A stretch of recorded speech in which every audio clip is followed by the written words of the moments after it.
조국 전 장관이 비법률적 방식으로 명예회복을 하겠다라고 밝혀서 조국 신당 내진 조국 출마론이 나오고 있는데요. 아들 대리시험 혐의에 미국에 있는 미국 교수를 증인으로 요청해서 여기도 재판 끄는 거 아니냐라는 비판이 나오고 있습니다. 일단 조 전 장관 이야기부터 들어보시죠. 저는 비법률적 방식으로 저의 명예를 회복하는 길을 찾아야 되지 않나라는 것을 생각하고 있습니다. 아직 출마를 확정적으로 말씀하신 것도 아니고 어떤 얘기 들어오면 출마 가능처럼 들리고 어떤 얘기는 그렇지 않은 것처럼 들리고 해서 제가 지금 이 상황에서 뭐라고 말씀드릴 수는 없는데요. 조만간에 한번 뵙고 한번 말씀을 들어보고 싶습니다.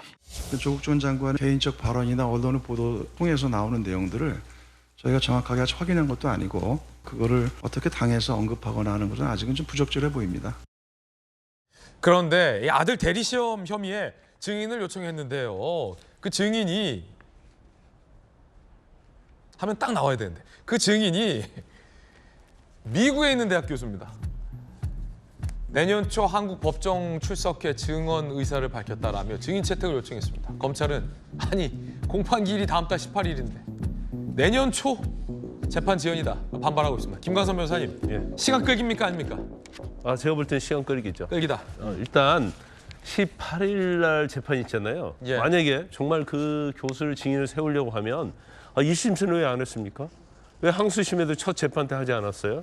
지금 재판이 지금 막바지로 가고 있는데 이제 와서 미국에 있는 교수를 증인으로 신청했다는 거예요. 그런데 혹시 출마 때문은 아닐까요?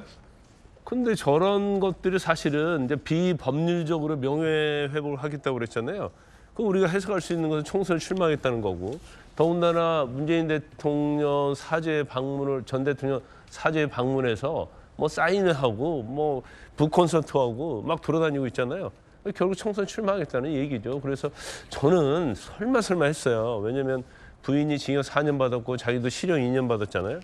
또 더군다나 딸이 기소돼가지고 재판받고 있는데 저런 상황에서 출마를 한다?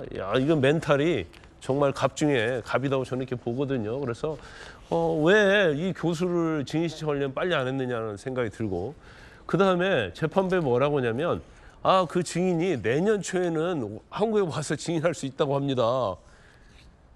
그러면 만약 1년 후에 온다고 하면 1년 후까지 재판 기다려야 돼요?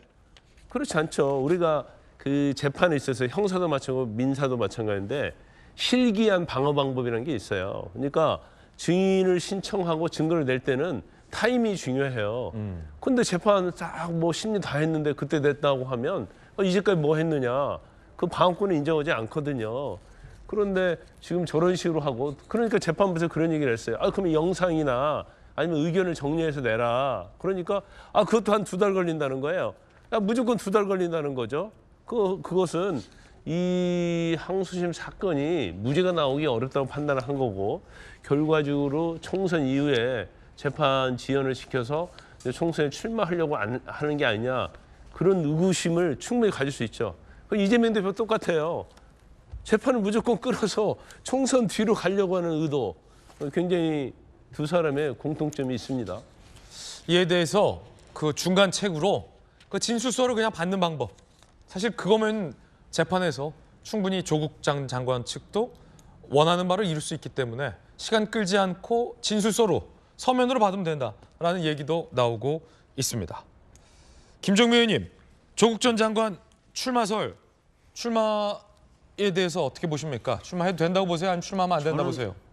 근데 그 질문을 자꾸 하는데요. 네. 저는 이게 언론이 여러 가지 호기심이나 관심을 갖는 것도 중요하지만 출마를 하고 안 하고는 이게 헌법상에 보장된 참여권입니다. 본인 자유죠. 그거를 누구를 하지 말아라 해야 된다 이렇게 주장을 하는 거는, 그러니까 그거를 의제로 삼는 것 자체가 이게 헌법 감수성이 좀 떨어지는 거예요. 네. 그거는 모든 사람의 자유입니다. 그렇죠. 기본권이에요. 그렇죠. 그래서 그거를 가지고 우리가 침해할 만한 발언도 네. 사실은 별로 헌법적으로 좋지 않은 겁니다. 자, 출마를 하는 건 자유지만 네. 거기에 대해서 판단하는 것도 국민들의 자유 아닙니까? 예를 들어 국민들이 그러면 질문을 판단하면 되는 좀 거죠. 바꿔볼까요?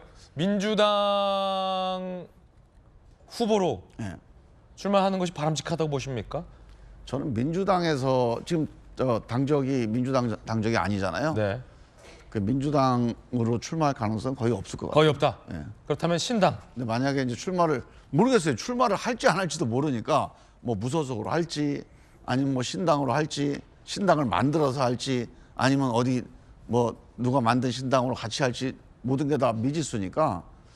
근데 이제 민주당의 분위기나 아니면 뭐 본인도 그렇고 민주당적으로 출마할 가능성은 그런 조짐 같은 건 거의 제가 못 느낀 것 같아요. 그럴 가능성 고민정 없어 최고위원은 조국 전 장관 출마가 민주당의 외연 확장에 도움이 된다 이렇게 긍정적으로 평가하셨는데 혹시 동의하십니까, 의원님은? 글쎄요, 그거는 뭐 이거는 그냥 어떤 정치적인 그런 전망이니까 정치적 분석 차원에서 보면 그게 이제 조국 장관의 출마는 민주당의 이제 핵심 지지층한테는 환영받을 수 있을지 모르는데 외연을 확장시키는 효과는 글쎄요, 저는 선뜻 잘 동의가 안 가는데. 동의 안 된다. 근데 이제 김종민 의원님 말씀하신 오신환 의원님. 그 헌법적 법률적으로 뭐 피선거권이 있다는 부분들에 대해서 부정하는 게 아니에요. 당연히 뭐 제가 조국 전 장관한테 나오지 말라고 한다고 본인이 안 나오겠습니까?